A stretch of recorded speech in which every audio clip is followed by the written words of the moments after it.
Hi geometry students, I hope you had a good weekend and you enjoyed the sun outside. It's really beautiful. It's kind of rainy today, but hopefully that'll make doing your homework a little easier. I want to tell you what's going on. I sent an email to your parents, but I want to tell you everything that's happening. So normally if we were in class, we would use this week and next week to review for the final exam. But one of the main purposes of taking a final exam is to test your mastery of the material for the whole semester during a class in a timed environment where you have to manage your time and you only get a certain amount of that time to finish the work. And obviously we can't do that. So we're not going to have a final exam like we would. Instead, we're going to have a cumulative homework packet for you to complete. So you will have an opportunity to review all of the lessons that we've done, but it won't be in a testing environment. So I sent home the homework assignment already. You can start on that. Maybe you don't even need to watch this video because you remember everything that you need to do to be successful on those problems. But for those of you who need to remember what trig functions are and n minus 2 times 180, when do I use that, and everything else about circles, etc., I'm glad you're here to follow along. So today we're going to go over chapter 7 and chapter 8, and you will do problems for those today and tomorrow. And then on Wednesday, I'll send a video home about chapters 10, 11, and 12, and you'll review those on Wednesday, Thursday, Friday, and also next Tuesday. And I will have a Zoom tutoring class on Thursday for the Chapter 12 test, and I will send that home as well. So next week, you will turn into me your last assignments, which will be the cumulative homework packet, all the chapter tests combined together in the same envelope with your Chapter 12 test and your Chapter 12 homework assignment sheet. And then next week on Wednesday, we're going to learn a little bit about money and planning a budget. And sorry about that, someone's calling me. And you're going to do some work with that and see the value of money and how to plan and things that you need to consider, which is a real world use of all this math that you learn. And then on the final day, on June 1st, we're going to do an optical illusion project.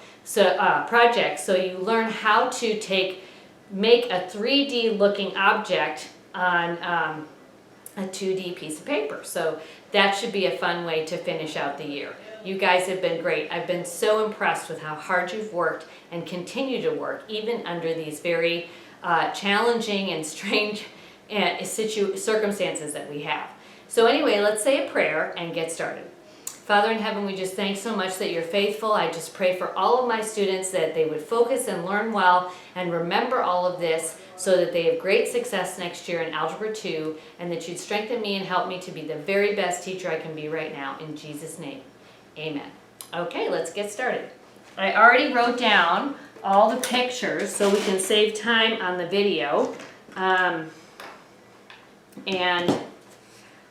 then we can get going. So anytime you need to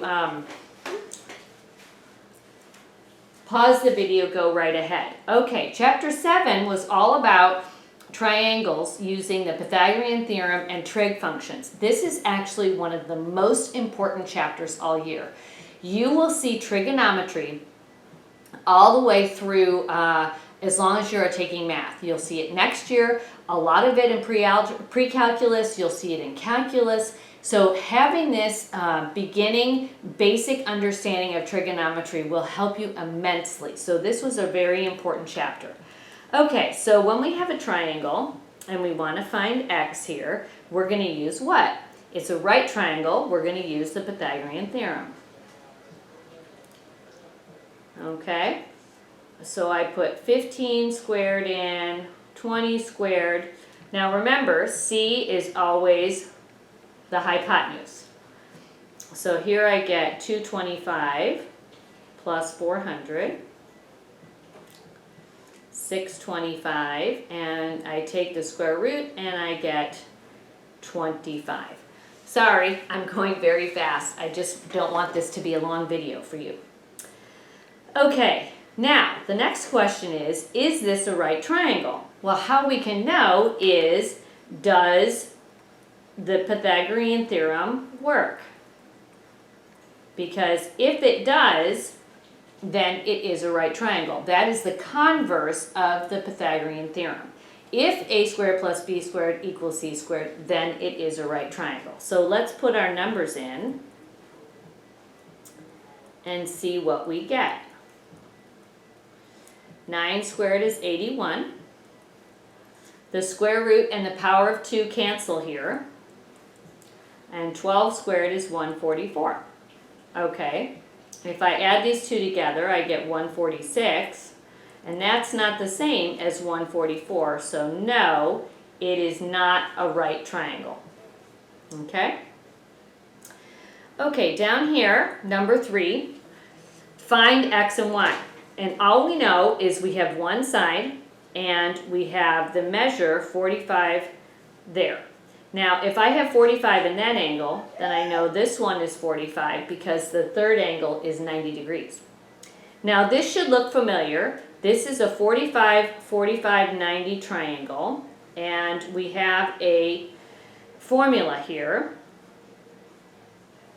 If you have 45, 45, 90, it's an isosceles triangle. And we know by the congruent base theorem that if these are both 45, then the opposite sides are equal, and then the hypotenuse is x times the square root of 2. So if we know one side, we can figure out the other side and the hypotenuse.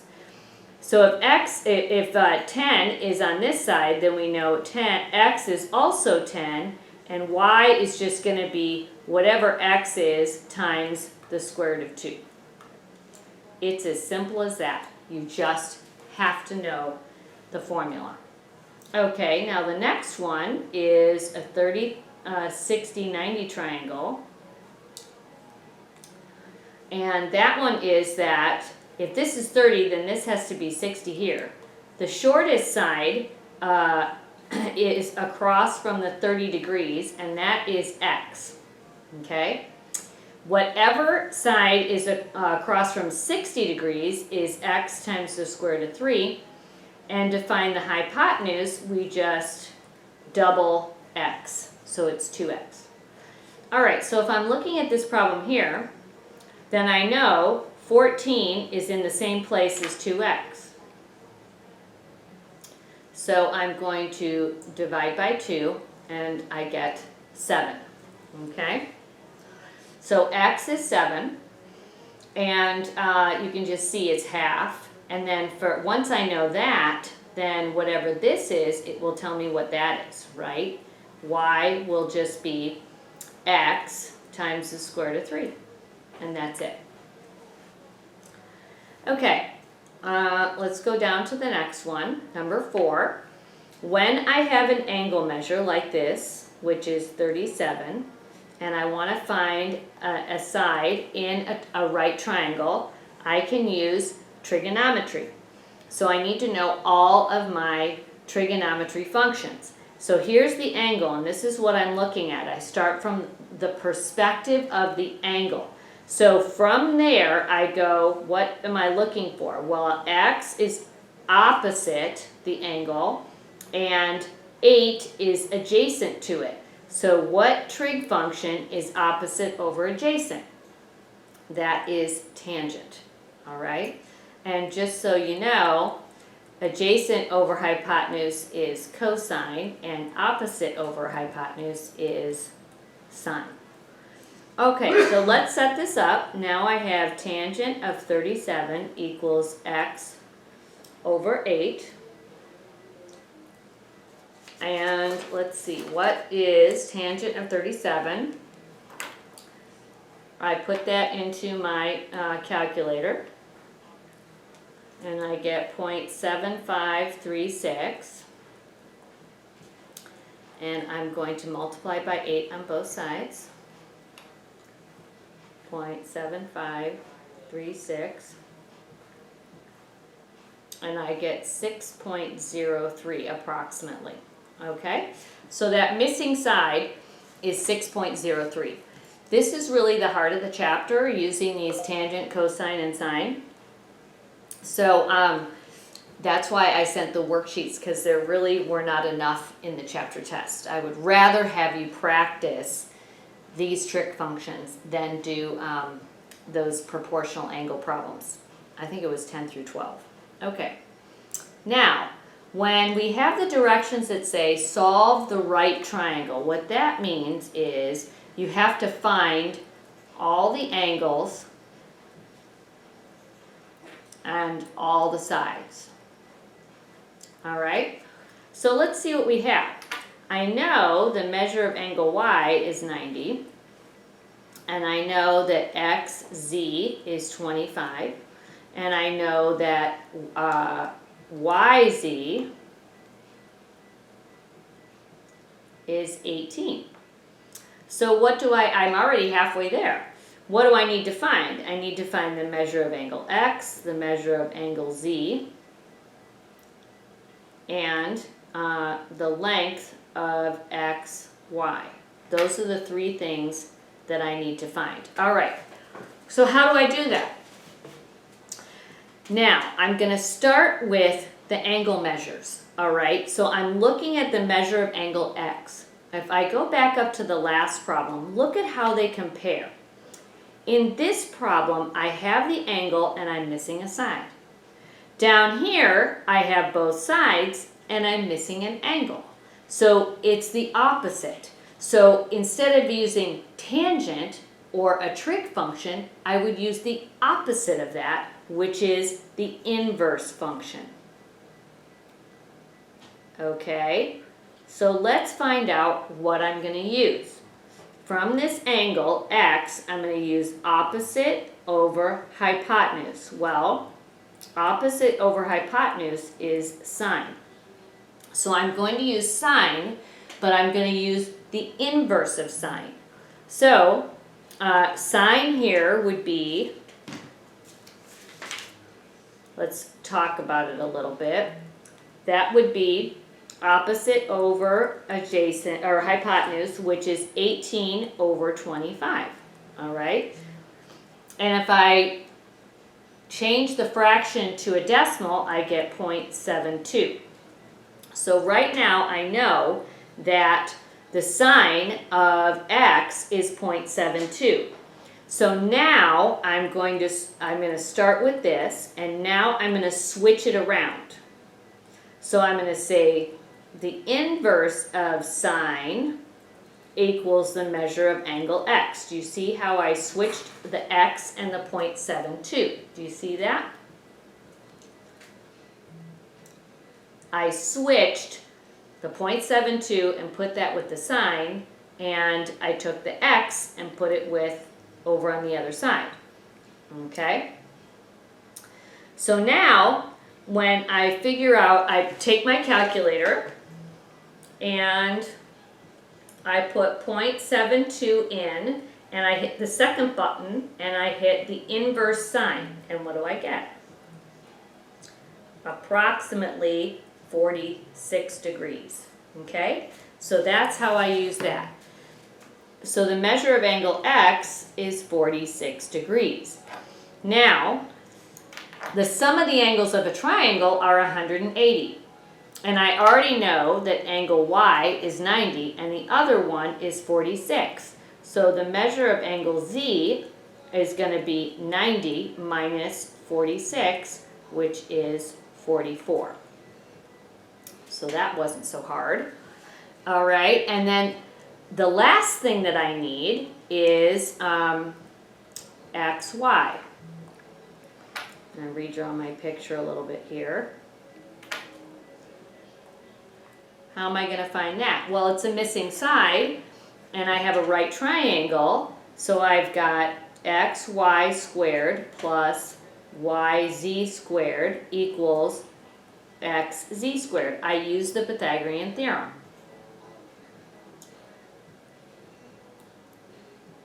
There are, I think, 3 problems on your review on this. So it's really important that you know there's going to be 6 answers, okay? And basically you're going to do all the same things that I've done here on this one. So xy we don't know. Y squared, yz squared is 18 squared equals 25 squared.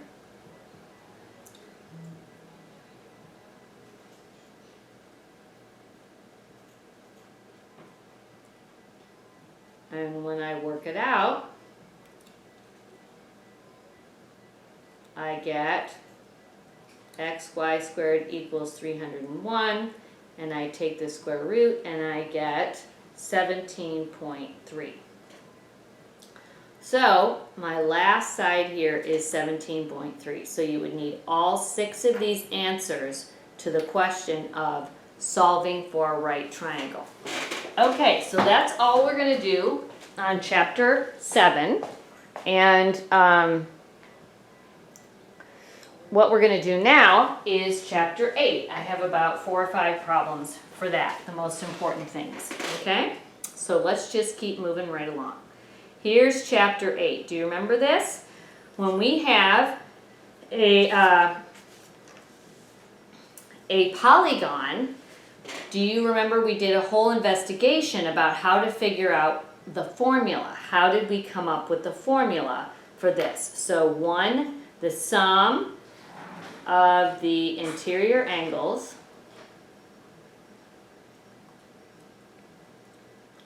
of a polygon equals n minus 2 times 180.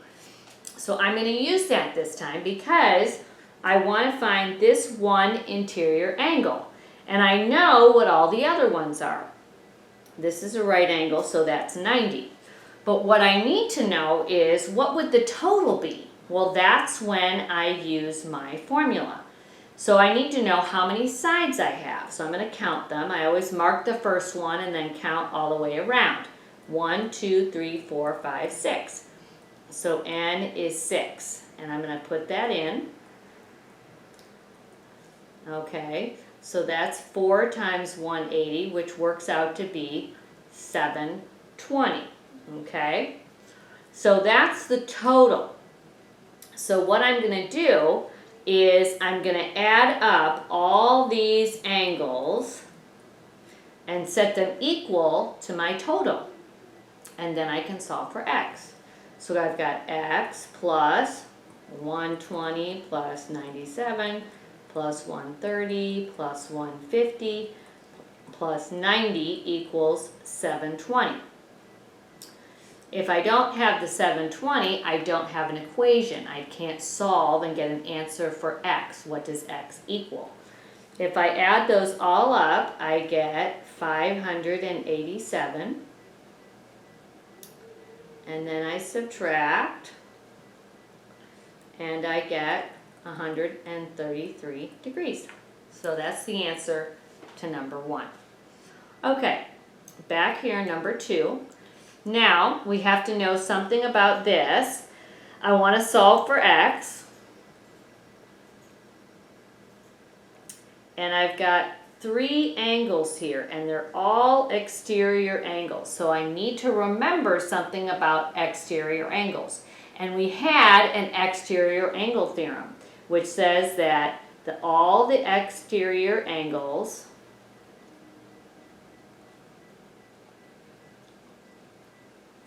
of a polygon add up to 360 degrees. So that means I can add 8x, 5x, and 5x, and that's going to be 360. So now I can solve for x. 8, 5, and 5 is 18. Divide by 18, and x is 20. There you go on that. Okay. The next one we're going to do involves a kite. Now, in this chapter, we learned some things about kites. All right, so here in the picture, they tell us that we have a right angle, and over here is 20 degrees. Well, I've got a quadrilateral. 1, 2, 3, 4 sides. So n minus 2 times 180 means that I've got 4 sides. So I end up with 360 is the total. Okay? Now, if it's a kite, what do I know about a kite? A kite is going to have two of the opposite angles are the same. Now, I know this one's 90 and I know this one is 120. So that means the other two angles have to be the same. So I'm going to add them all up. Oh, I should have labeled this. Angle A, B, C, and D. So the measure of angle A plus the measure of angle B plus the measure of angle C plus the measure of angle D is going to be 360. Now we just put everything in. A is 90. B, I don't know. C, I don't know. And D, or I'm sorry, C I do know. C is 20. And D, I don't know. Okay. So now I'm going to add these two together. What I'm going to do is I'm going to take out measure of angle B, and I'm going to put X there because that's something I don't know. And I'm going to put the same thing for angle D because I know that B and D are the same. So I can call B and angle D the same letter, and I can combine them. Now let's simplify this. So I've got 90 plus 20 is 110 plus 2x equals 360. Okay. And I get 250. And if they're both the same, I can cut that in half, and I get that x is 125. So the measure of angle B is 125. And the measure of angle D is 125. Okay. All right, let's do the next one. Why don't you go ahead and draw that picture, and we'll do that in just a second.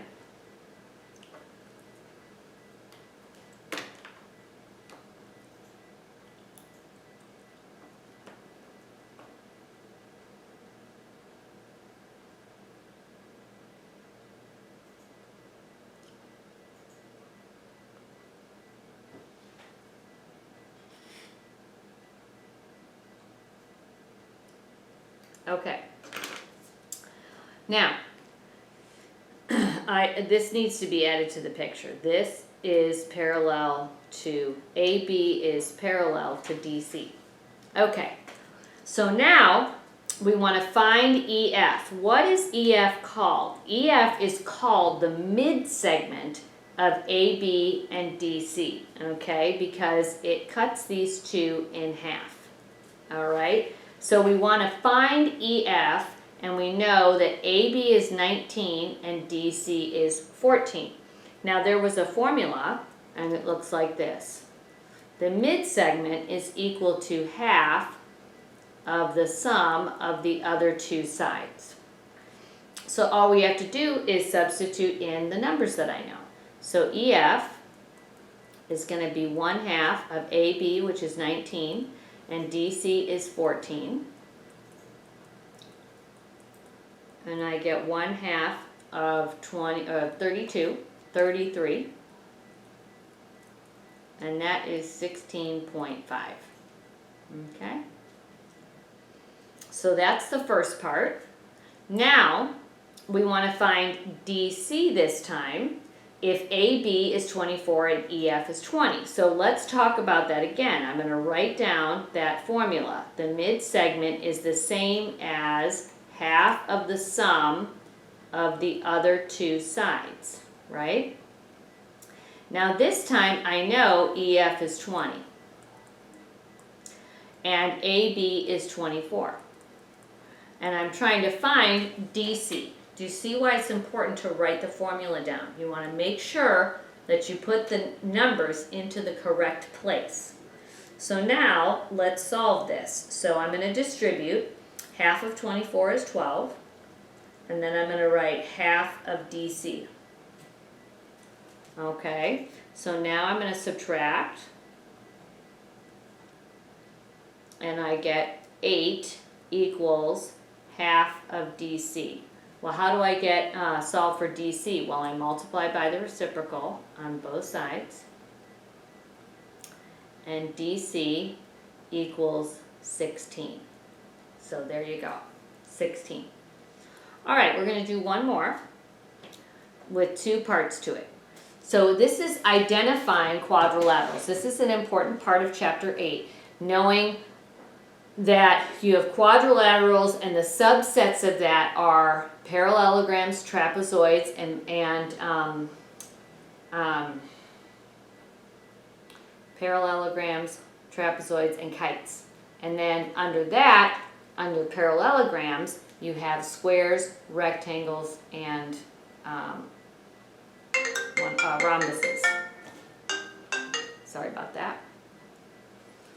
So, give the most specific name of JKLM. All right, it looks like a rectangle, but you have to be careful. Do you remember we learned about parallelograms and about different things? So I have that this side is congruent to this one, and this is congruent to this one. I don't know anything about these angles. Are they the same? Are they different? Are they right angles? I don't know. This shape could actually look like this, couldn't it?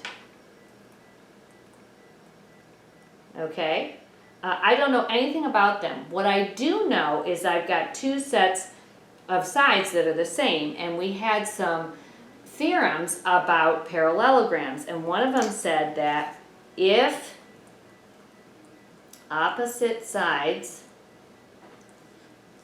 are congruent, then it is a parallelogram.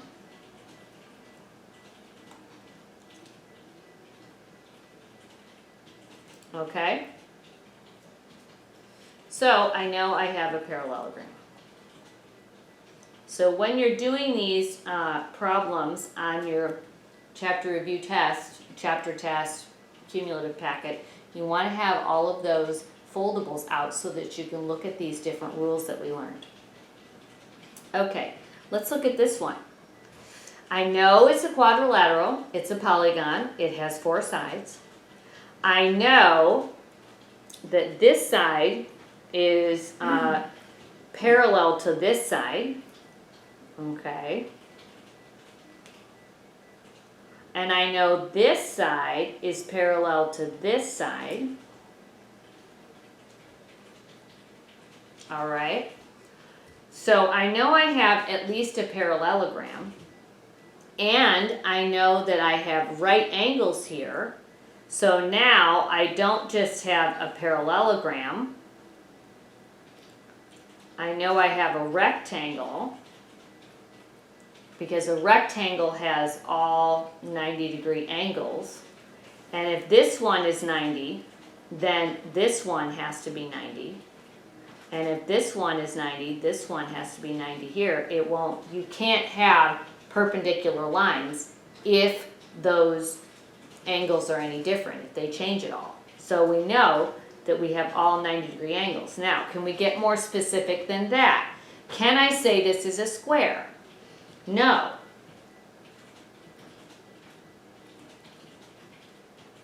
Because I don't know anything about these 2 lengths. So the most specific name that I can give to this picture is a rectangle. Okay? So that's the answer to that one. All right, so that's it. And I hope you have a great day. I will send the answer key to the worksheets that I sent you. And I hope that you have a great Tuesday. Bye now. Or Monday. And Tuesday. Bye.